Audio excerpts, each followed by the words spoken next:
Immigrants have built this whole city, right? I mean, it's their labor that built all the buildings and created everything. The best thing of New York is to see how many culture, how many religion, how many people are living in good relationship one with the other. I don't think New York would exist without immigrants. In fact, I don't think this country could exist. New York is what it is, and people come to New York just to be in one place and experience the whole world. New York, you get to see one of everything. I mean, that's what makes this place exciting, and I think that's what draws more people from the Midwest to New York. Immigrants are the ones who take the jobs that no one else wants. They accept wages that other folks are often not willing to accept. Almost all mainstream research shows that immigrants contribute more in taxes and also in just pure economic development and vitality.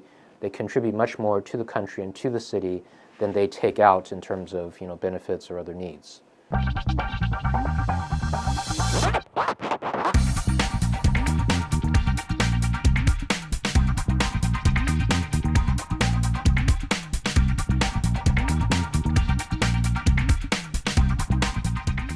Hi, I'm Sayu Bhojwani, and I'm New York City's Commissioner of Immigrant Affairs. Здравствуйте, меня зовут Виктор Кузнецов. Я работаю в Офисе мэра по делам иммигрантов. Hola, me llamo Amy y trabajo en la Oficina del Inmigrante en la Alcaldía de Nueva York. Chào quý vị, tôi là Kathy Lương, người lo về việc di trú tại Văn phòng thị trưởng New York. 你好，我是严世全律师，我们在纽约市长办公室希望帮全部纽约的移民。Mi nombre es Glenis Díaz, trabajo para la Oficina de Inmigrante en la Alcaldía de Nueva York. Hi, ik ben Louis van Swel en ik werk voor de burgemeester bij immigratiezaken. मेरा नाम सायु भोजवानी है और मैं New York city के प्रवासियों के दफ्तर में कमिश्नर हूँ।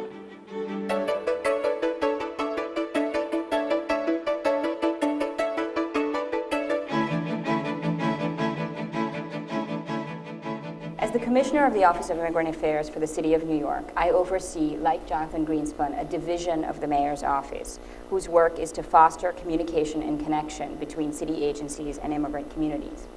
We have three primary goals. The Bloomberg administration has been extremely outspoken and very clear about the fact that immigration is a federal issue, but that once immigrants have entered our borders, that it is our responsibility, moral, legal, rightful responsibility to provide services to immigrants. The Office of Immigrant Affairs, all we do is think and breathe and speak immigrant issues. I was born in India and I grew up in Belize in Central America. So I'm keenly aware of what it means to come to this country with or without financial and social resources and have to grapple with accessing the education system, with accessing financial aid for education, with getting health care, with applying for legal status. The broadest mandate of the office is to make sure that existing city services for which immigrants are eligible are being advertised to and provided to immigrant communities.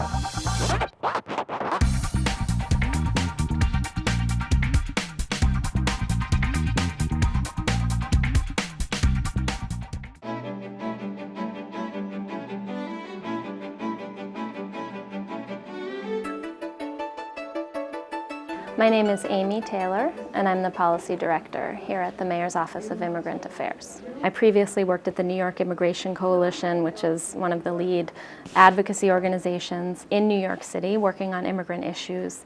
And my specialty area is language access.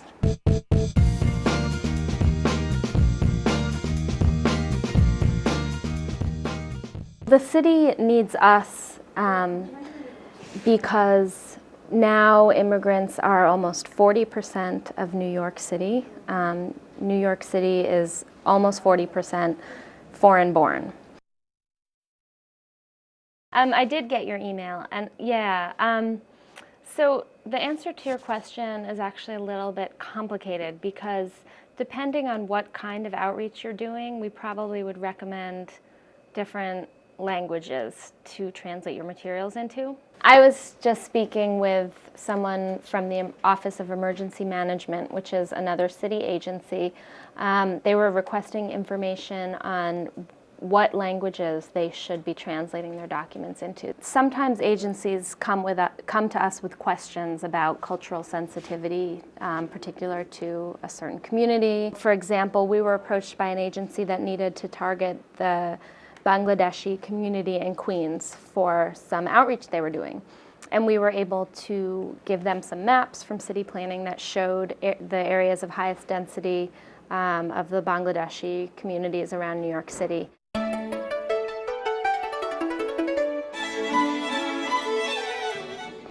Good morning. How are you? My name is Victor Kuznetsov. I'm a constituency liaison with the Mayor's Office of Immigrant Affairs. Вас беспокоит Виктор Кузнецов из Офиса мэра. My responsibilities here involve mainly follow-up inquiries that we make with INS for our constituents on outstanding applications. I came here in 1987. I came here from Russia. In terms of citizenship, I was stateless. So we were refugees. I, as an immigrant, was very conscious of all of the problems that immigrants encounter when they come here. 91, okay, 91. What was her original status? 91? July. July. Okay.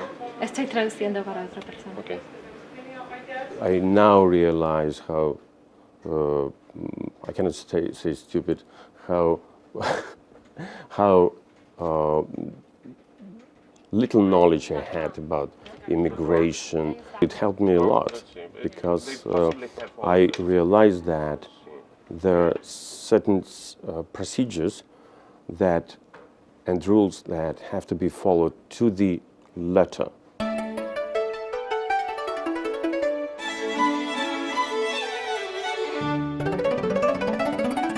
I also coordinate the city language bank of volunteers.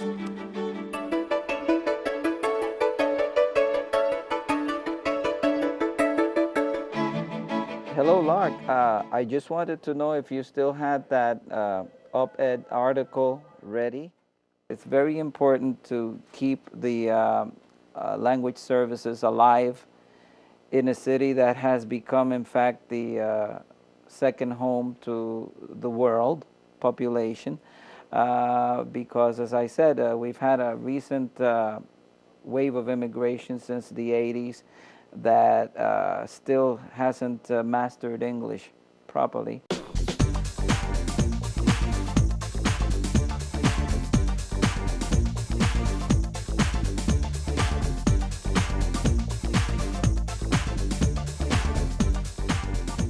Right now, the majority of the immigrant, non-speaking population, and even the migrant, if you include the Puerto Ricans, non-speaking population in New York City is Spanish-speaking.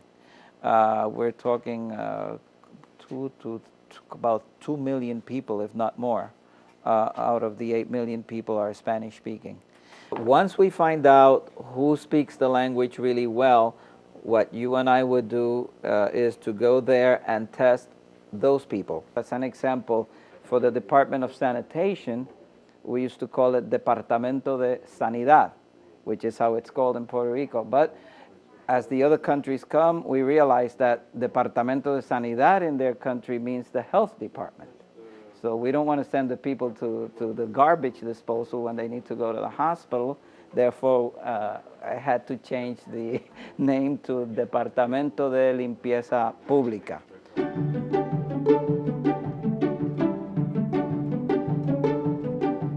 We want to be sure that everyone in New York is safe and healthy. And the only way to ensure that is to ensure that undocumented immigrants who make up a significant portion of the population who contribute to the city's economy are able to access services, particularly in the area of public safety and health.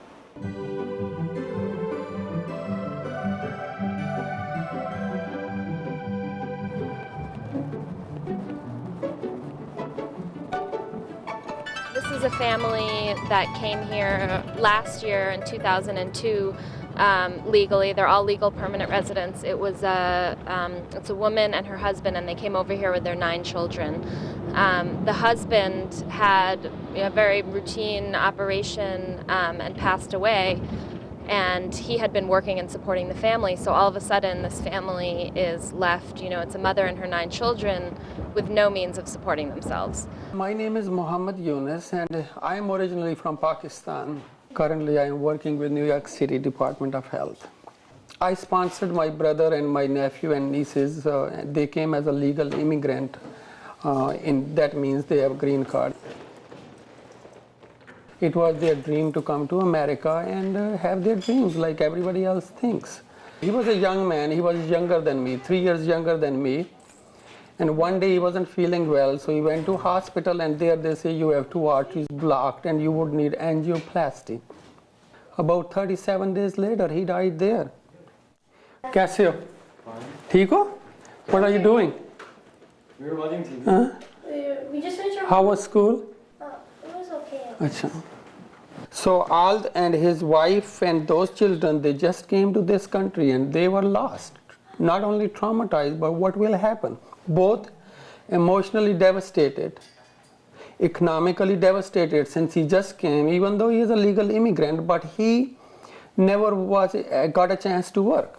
It's very hard to really visualize or feel it unless you think about it, close your eyes and see 9 children and a wife in America, how to live, where to live, and how to make it. I really did not know how to handle the social or economic aspect of it, except whatever I can do on a personal level. I was told that according to new laws, the legal immigrants are do not qualify for most of the things which are critical at this juncture. For example,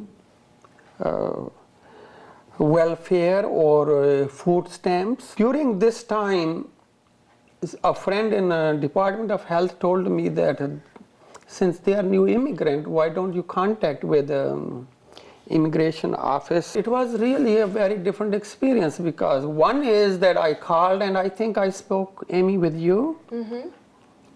And this was a very pleasant experience, and I think that told me that there are very nice people on an individual level as well as institutional level that have compassion. So all those responsibility kind of sometimes break me down, and at those times, my children, my wife, my nephew and nieces, and those people with compassionate people like Amy and other people who have been helping us, it helps. It helps.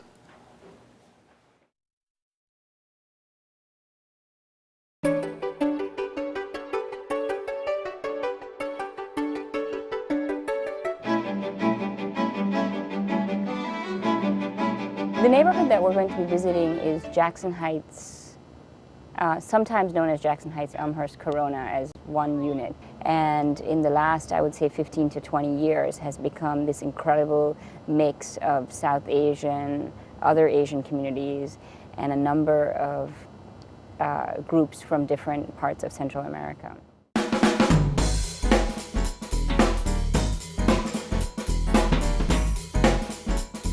The more intriguing and complex neighborhoods for city agencies to serve are neighborhoods like Sunset Park or Jackson Heights, Elmhurst, where it's harder to identify one ethnic group or one language group as the primary language or immigrant group that has to be served. And so the city faces the challenge of having services in Cantonese, Spanish, Urdu, and Tagalog in one location, which might happen to be Elmhurst Hospital, for example.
It's 2:20, so we should probably hoof it.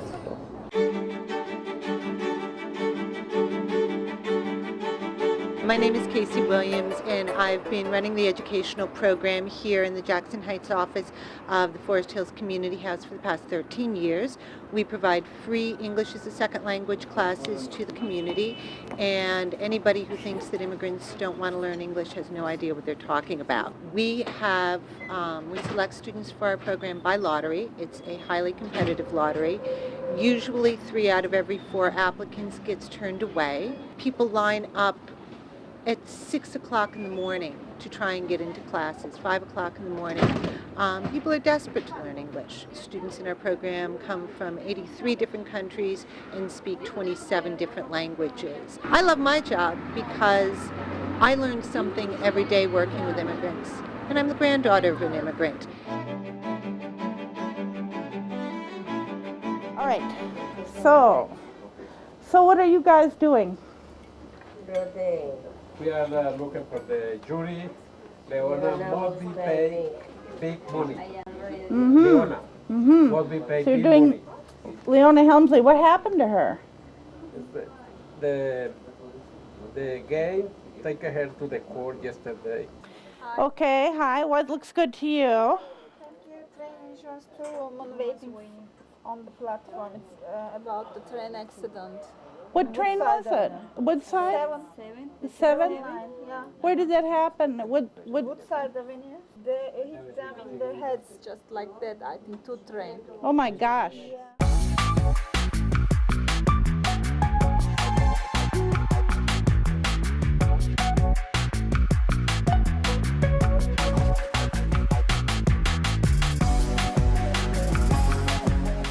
My name is Juana Torres, and I'm from Mexico.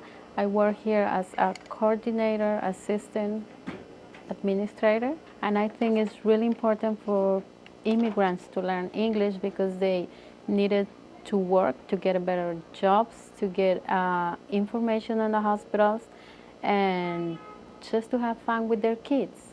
After I learn English, I know that I have a lot of opportunities here. I would say we work hard.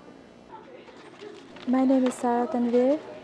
I'm working as a program assistant. I'm from Afghanistan.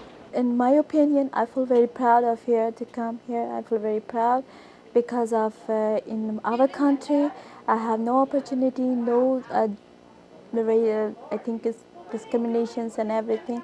In here, so I have to feel very free. I have my own house, and I can live with my son alone here. I can do whatever I want to do by myself, and over there I have nothing. and I don't want to go back to my country.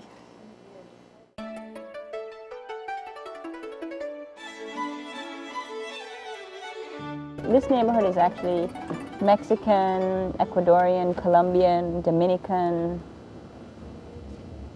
Honduran too, maybe? All different Central American and South American.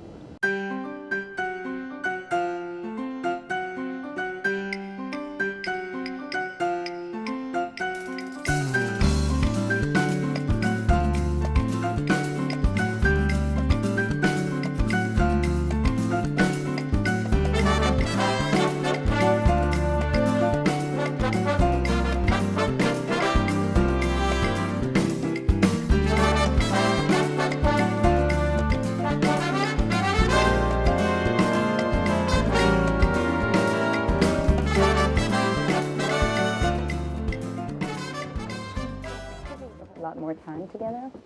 I don't think she was there. Hi.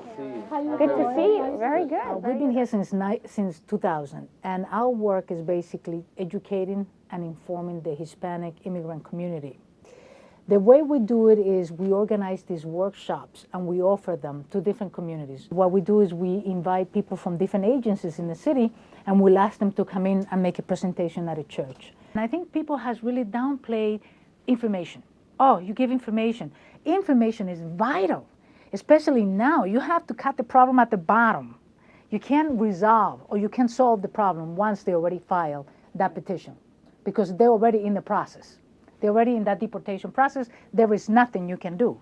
A lot also has to do with culture. You know, we think that if we pay somebody more money, then he has to know something. One of the things that I think is important for this community, and I think a lot of the immigrant communities, is for them to know that if something happens to them, they'll be able to report it, they'll be able to go and do something about it. They will have some recourse. Right. That this is still an immigrant city, it's a friendly city, that they have access to these agencies.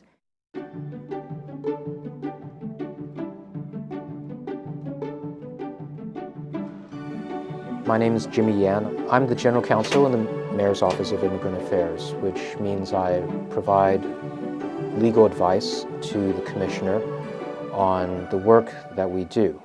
And I do legal research on laws that affect immigrants, that tell us what we can and cannot do for immigrant communities. And then I help develop ideas for new laws or new policies that we may want to create to help immigrant communities. One of the things that we're doing now to help immigrant communities is work on the issue of immigration consultant fraud. A lot of these businesses are great and they're valuable for the community, and immigrants need them. But a lot of these businesses are not legitimate. They take advantage of immigrants. They charge immigrants too much money. What I like about my job is I get to work on issues I care about very much, that I'm very committed to, and I get to help influence new laws and policies, not only on the city level, but also a little bit on the state and federal level.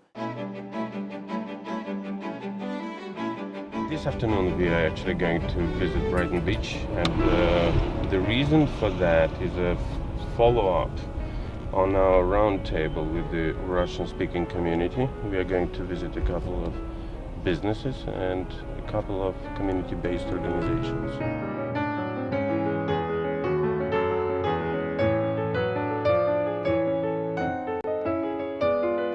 Well, I think we came to Brighton Beach on a very special day.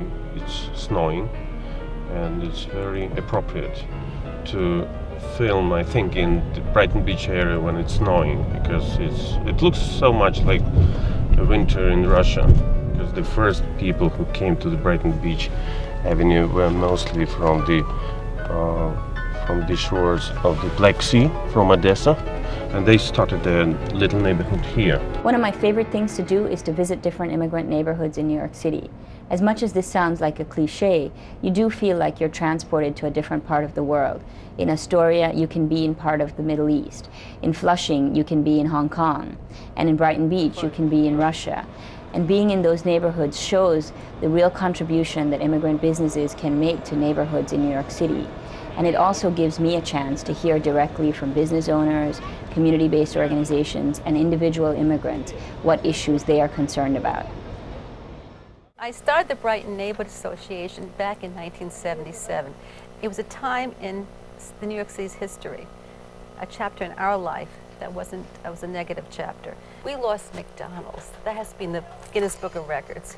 We lost Seatown, Wallbaum's, crime. There were drugs in every building here. There were at least 12 muggings on the block I lived. And I was a young mother with 2 small children. And my aunt, who was born here, said it's time to get out. And I don't know what hit me, but my husband passed away. I had these 2 kids. I could afford the rent here. I loved this neighborhood. I came here as a kid in the 50s. I drew a line in the sand and said, we're going to fight. I'm working on, for example, a section in Brighton, which I call the Unmet Housing District, which has 2,000 Pakistanians, a large population of Mexicans. Beside the old line, Italian and American over there, it's a very mixed community, Turkish, and I'm trying to upgrade that area and get them to come here and talk to us. Part of the problem in this neighborhood I see with the Russians too, there is a rift between the American and the Russian. And no one talks about it, but something has to eventually be talked about and done.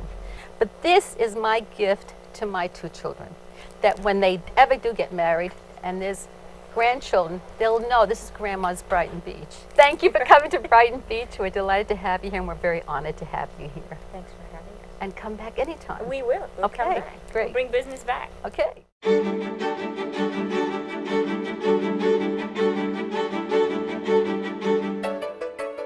That's the best and biggest store on Brighton Beach Avenue, the famous store. Not because it's a good one, not because it's a beautiful one, because this store offers quality. And this store offers quality because of hard work of its owners. Yeah. That's one of them, one yeah, sister. I'm the older sister. I have my sister, she's on a vacation now, and I have my brother, Mark, he's around. He's somewhere around. He's in the kitchen, usually he's in the kitchen. Cold cuts over here in cheese and take out food. We call it international. You'll find oil from all around the world. From Russia, from Czech Republic, from Japan, from Holland, from Germany. It's Russian Tsar. It's candy. It's a candy bar. It's a Russian Tsar. It's candy from candy. It's candy. It's Russian Tsar. You know, for you. Oh, you're giving me? Yes, for you. I'm gonna grab it. Just try one. This is sour. Oh. Try. It's delicious. Кира, спасибо. Все, мы не Все, вы больше не надо. можете. That's it. Yes. Я не хочу. Yeah. Yeah, we are Russians, we are generous. This is my sister, my brother, this is the whole family, and this is the old popular Russian performance.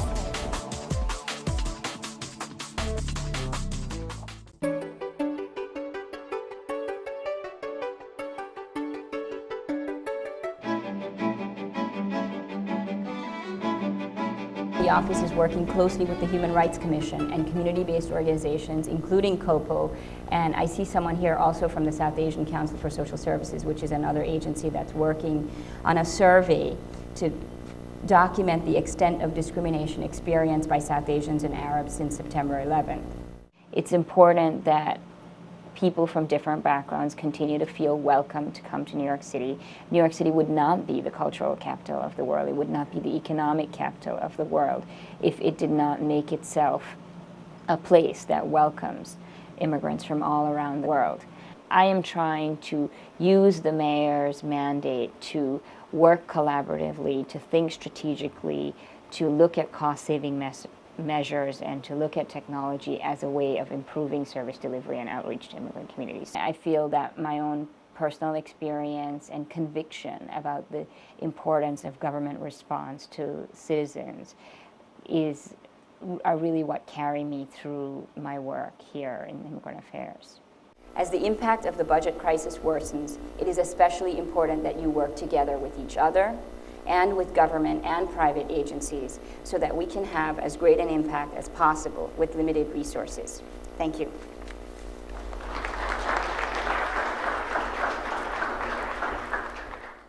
Sometimes people think that there's no compassion in city government, and I'm part of it, and that it's bureaucracy and nothing is ever done. But things can be done, and people can be very compassionate.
A New York Post reporter is going to come here and watch how people are having fun in city Hey, government. And whenever you're ready.